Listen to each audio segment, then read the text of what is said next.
আচ্ছা, রাজনৈতিক টানাপোড়েনের মাঝেই এসআইআর চলছে গোটা দেশের বিভিন্ন রাজ্যে, পশ্চিমবঙ্গ রাজ্যেও এসআইআর চলছে এবং এসআইআর নিয়ে ইতিমধ্যেই বিগ ব্রেকিং আপডেট এসছে। এই মুহূর্তে সেই আপডেট শেয়ার করব। একেবারে দিনক্ষণ তারিখ কিন্তু পরিবর্তন করে দিয়েছে জাতীয় নির্বাচন কমিশন। হ্যাঁ, খসড়া ভোটার তালিকা কবে প্রকাশিত হবে, যে ডেট দেওয়া হয়েছিল সেই তারিখ কিন্তু পরিবর্তন করা হয়েছে এবং যেহেতু খসড়া তালিকা আগে পাবলিশ করবে, তারপর চূড়ান্ত ভোটার তালিকা পাবলিশ করা হবে, সেহেতু খসড়া তালিকার যেহেতু ডেট চেঞ্জ হয়েছে, সেহেতু চূড়ান্ত ভোটার তালিকার ডেটও কিন্তু পিছিয়ে গেছে। হ্যাঁ, তাহলে কবে কোন ডেটে আপনারা সেই খসড়া ভোটার তালিকা অনলাইনে দেখতে পারবেন এবং চূড়ান্ত ভোটার তালিকা কয় তারিখে আপনারা পেয়ে যাবেন, তো এই বিষয়ে রয়েছে আপডেট এবং এ টু জেড জানাবো কেন এই পরিবর্তন করলো ইসিআই, জাতীয় নির্বাচন কমিশন কেন এই সিদ্ধান্ত নিল। আপনারা জানেন পশ্চিমবঙ্গ রাজ্যে প্রচুর প্রচুর বিএলওদের বিভিন্ন অভিযোগ আছে।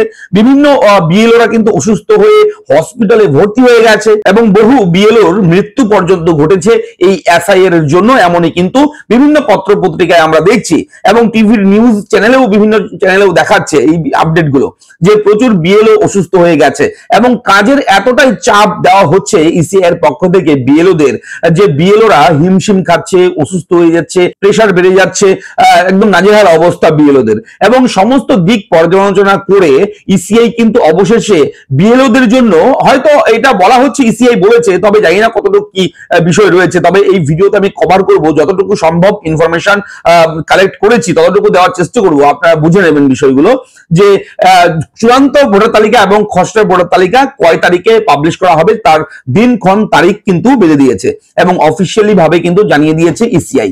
চলুন শুরু করি, আমি থাকবো ভিডিওতে, আপনার সঙ্গে শুভঙ্কর, আপনি দেখছেন আপনাদের প্রিয় ইউটিউব চ্যানেল এরা ফ্রেন্ড। চ্যানেলটিকে সাবস্ক্রাইব করুন, ভিডিওটাকে লাইক করবেন, একটু বেশি করে শেয়ার করবেন, যাতে করে এই ব্রেকিং আপডেট সকলের কাছে পৌঁছায়, যাতে করে সবাই জানতে পারে। চলুন দেখে নেই আজকের এই মুহূর্তের আপডেট। দেখুন, এখানে উল্লেখ রয়েছে যে খসড়া ভোটার তালিকা প্রকাশের দিন পিছিয়ে গেল। আগে যে নির্ঘণ্ট প্রকাশ করা হয়েছিল সেই তুলনায় 7 দিন পিছিয়ে গেল খসড়া ভোটার তালিকার প্রকাশের দিন। হ্যাঁ, নির্বাচন কমিশন এমনটাই কিন্তু জানিয়েছে। 9 ডিসেম্বর খসড়া ভোটার তালিকা প্রকাশিত হবে বলে জানানো হয়েছিল। আগে যেটা ডেট ছিল সেটা হচ্ছে 9 ডিসেম্বর। 9 ডিসেম্বর কিন্তু এই খসড়া তালিকা প্রকাশ হওয়ার দিনক্ষণ বেঁধে দিয়েছিল। প্রথমে 9 ডিসেম্বর ঘোষণা করেছিল যে 9 ডিসেম্বর খসড়া ভোটার তালিকা পাবলিশ করা হবে। তবে তা পিছিয়ে এবার 16 ডিসেম্বর করা হয়েছে। তো ডিসেম্বর মাসের 16 তারিখ, আগামী 16 তারিখ খসড়া ভোটার তালিকা পাবলিশ করা হবে। ইসিআই কিন্তু এই নতুন তারিখটা দিয়েছে, জানিয়েছে যে 16 ডিসেম্বর খসড়া ভোটার তালিকা পাবলিশ করা হবে 9 তারিখের পরিবর্তে। তাহলে চূড়ান্ত ভোটার তালিকার দিনক্ষণও কিন্তু পিছিয়ে গেল।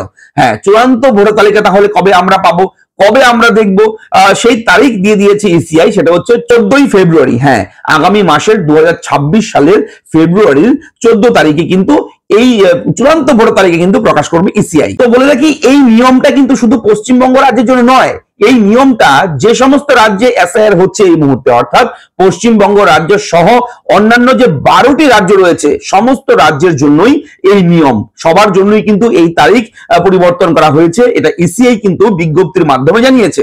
তো কমিশন কি জানিয়েছে, কমিশনের বক্তব্যটা কি, আসলে আমরা জেনে নিই কমিশন কি বলেছে। দেখুন, কমিশন বলেছে এনুমারেশন পিরিয়ড শেষ হবে 13/12/2025 এই তারিখে এবং বলা হয়েছে রিঅ্যারেঞ্জমেন্ট অফ পোলিং স্টেশনস এর কাজ সম্পন্ন হবে 11/12/2025-এ। আপডেশন অফ কন্ট্রোল টেবল এবং খসড়া ভোটার তালিকা তৈরির কাজ শেষ করতে হবে যথাক্রমে 12 ও 15 ডিসেম্বরের মধ্যে। খসড়া তালিকা প্রকাশিত হবে 16 ডিসেম্বর। দাবি দেওয়া ও অভিযোগ জানানো যাবে 16 ডিসেম্বর থেকে 2026 সালের 15 জানুয়ারি পর্যন্ত। সেই মতো শুনানি ও সিদ্ধান্ত গ্রহণের কাজ শেষ করতে হবে 16 ডিসেম্বর থেকে 7 ফেব্রুয়ারির মধ্যে। আগামী বছর অর্থাৎ 2026 সালের ফেব্রুয়ারির 10 তারিখের মধ্যে ভোটার তালিকার স্বাস্থ্য পরীক্ষা এবং কমিশনের অনুমতি গ্রহণ করতে হবে। তো এই মুহূর্তে এটা ছিল বড় একটা আপডেট। চূড়ান্ত ভোটার তালিকা, খসড়া ভোটার তালিকার যে দিনক্ষণ সেটা পিছিয়ে দেওয়া হয়েছে, তারিখ সময়সীমা বাড়িয়ে দেওয়া হয়েছে। এই আপডেটটা আপনাদের কেমন লাগলো লিখে জানাবেন এবং এসআইআর নিয়ে ভোটার কার্ড ভেরিফিকেশন, ভোটার কার্ডের নিবিড় সংশোধন, যেটাই বলুন না কেন, এটা নিয়ে কোনো রকম ডাউট, কোনো প্রশ্ন থাকলে আপনারা নির্দ্বিধায় আমাকে কমেন্ট করে জানাবেন। আমরা চেষ্টা করব আপনার কমেন্টের উত্তর দেওয়ার।